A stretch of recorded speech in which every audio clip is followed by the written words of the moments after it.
हज़रत बायज़ीद बुस्तामी अलैहिर्रहमा फरमाते हैं कि मुझे एक दिन शौक़ हुआ कि मैं हुज़ूर की आज़मतों की सैर तो करूं, तो मैंने मारिफत के समंदर में गोता ज़नी की। बायज़ीद बुस्तामी किसी मामूली शख्स का नाम नहीं है। हज़रत दाता गंज बख्श अली हजवेरी अलैहिर्रहमा कश्फुल महजूब में लिखते हैं कि तसव्वुफ़ के 10 बड़े इमामों में से एक इमाम का नाम बायज़ीद बुस्तामी है। औलिया के सरखैल, औलिया के इमाम और मुक्तदा, सबसे पहले हज़रत सैयदना बायज़ीद बुस्तामी अलैहिर्रहमा के लिए सुल्तानुल आरिफीन का लफ्ज़ बोला गया तरीक़त में।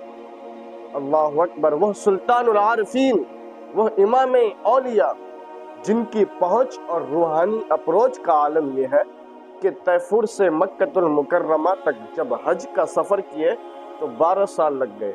हालांकि इतना लंबा तो फासला नहीं था। 12 साल कैसे लगे? हर कदम पे 2 रकत पढ़ते थे और आगे बढ़ते थे। 12 साल में तैफूर से मक्कतुल मुकर्रमा जब पहुंचते हैं तो हज़रत बायज़ीद अपनी नज़रों को नीचे कर लेते हैं। तो किसी ने पूछा कि हज़रत इतने शौक़ व फरावा के साथ आए हैं और काबतुल्लाह सामने है और अब आपने निगाहें झुका ली। तो हज़रत बायज़ीद फरमाने लगे कि इतनी दूर से पत्थर देखने के लिए तो नहीं आया था, ये पत्थर बुस्तान में थोड़े थे। तो जब दूसरी नज़र उठाई तो काबा भी देखा, काबे वाला भी देखा। तो हज़रत बायज़ीद फिर भी मुतमईन नहीं हुए, फिर नज़रें झुका ली। पूछा हज़रत अब क्या मसला है? तो कहा जब वो नज़र आता है तो साथ में पत्थर क्यों नज़र आते हैं? तो जब तीसरी नज़र उठाई तो जिधर देखा उसी के जलवे नज़र आने लगे। ये है बायज़ीद बुस्तामी, ये है उनकी पहुँच, ये है उनकी रूहानी इस्तेदार।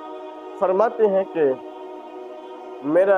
मैंने मारिफत के समंदर में गोता ज़नी की और मेरा शौक़ ये था कि मैं हुजूर की अज़मतों को मुलाहिज़ा करूं।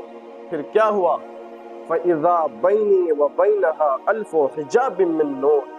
कहते हैं कि जहां मैं ख़त्म हो रहा था और अभी मुस्तफ़ा जान रहमत शुरू हो रहे थे, मेरे नुक़्ता-ए इख्तिताम और उनकी नुक़्ता-ए आगाज़ के दरमियान 1000 नूर के पर्दे हायल थे और अगर मैं एक कदम भी आगे बढ़ता तो जल के राख हो जाता। जिस नबी के कदम इतने ऊंचे हैं उसका सर कितना ऊंचा होगा? कोई हद है उनके उरूज की?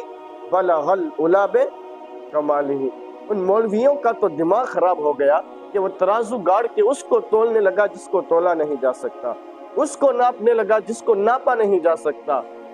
तूने हलीमा के बकरियों के पीछे पीछे देखा होगा, सिदरा पर जिब्रील के आगे आगे नहीं देखा।